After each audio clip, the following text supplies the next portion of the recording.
Cauliflower is a wonderful garden vegetable, and it's easy to grow if you get the timing right. Today I'd like to share with you when and how you should start your cauliflower seeds for the best garden success. So there are 4 different colors of cauliflower that you can grow. There's white, green, yellow, and purple. Now all colors are grown the same, but the colors are fun to eat. So the varieties that I like to grow are Amazing, which is white, Graffiti, which is purple, Cheddar, which is our yellow, and Vita Verde, which is our green. Now you can start all the colors with this exact same method. Now I have found that I can freeze cauliflower quite well to eat in the wintertime. Very simple process: chop it, blanch it, cool it, then freeze it. Works really well. Now cauliflower is one of the vegetables that doesn't mind being transplanted and really doesn't mind a light frost. And this is really good for us because we can start our cauliflower plants in the house 8 weeks before our last frost date. And this will give us cauliflower to eat 4 weeks earlier than a crop that we start outside. So there are 5 steps to a successful start. All right, number 1 is the start time, and this is going to vary depending on your growing zone. So look up your last average frost date and then count back 8 weeks.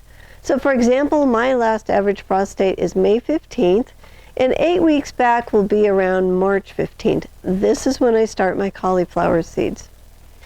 All right, number 2 is plant the seeds in a small tray or pot, and you want to use seedling starter mix. The reason we want to use a seedling starter mix is because some seeds are sensitive to fertilizers and will not germinate if there is fertilizers in the soil.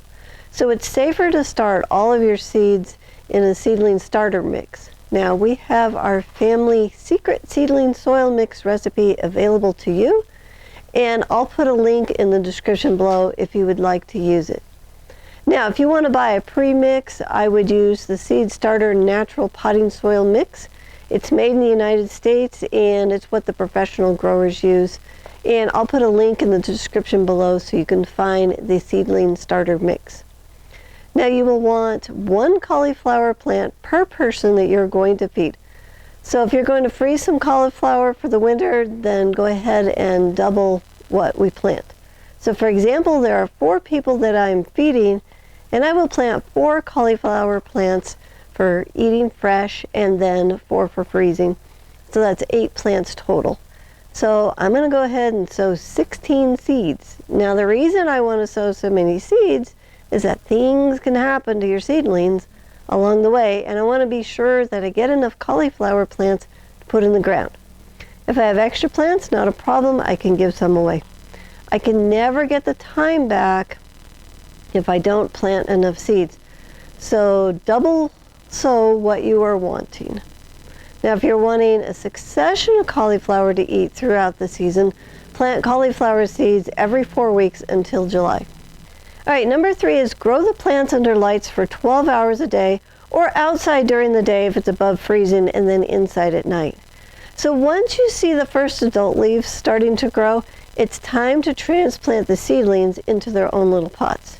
This happens around week 3. All right, number 4, transplant the seedlings into organic potting soil. I like the Happy Frog potting soil. You know, this company, it really understands how important the soil biology is for our plants' health. So I'll put a link in the description below if you'd like to find that. Now if you want to make your own potting soil, use our family secret seedling mix, and you're going to add 1 cup of compost for 8 cups of seedling soil mix. Now at this stage the nutrients in the seed is used up and the plant is now needing a source of nutrients. So compost will work best. If you don't have your own compost, I will use Espoma Organic Land and Sea Gourmet Compost, or you can use worm castings. I like the Brute Organic Worm Castings. So anytime you are selecting an amendment for your garden, make sure that it has the OMRI listing or another organic certification. This is really important for the biology that lives around your plant's roots, and this helps your plants to be strong and healthy. So at this point, it's important to put your plants outside during the day and then back inside at night if the temperatures are going to be below freezing at night. So you want to start the plants with a few hours of sunlight and then add an hour more sunlight every day until they can be out in the full sun all day long. Also keep them moist as you are hardening them off to be outside. So number 5, once you are 4 weeks before your last average frost date, you can plant the cauliflower plants outside in the garden. Now if a storm is going to come through and freeze the plants, I go ahead and cover them with a frost blanket. And if you'd like to learn 3 low-tech frost protection systems for tomatoes and tender seedlings, you can check out our video. I'll put the link in the description below. If you want to learn more about growing organic vegetables, you can jump into our High Performance Garden Show. There are over 300 episodes for you to learn from, and it's free and it's online, and you can find it at thelivingfarm.org/high-performance-garden-show, and I'll also put a link in the description below.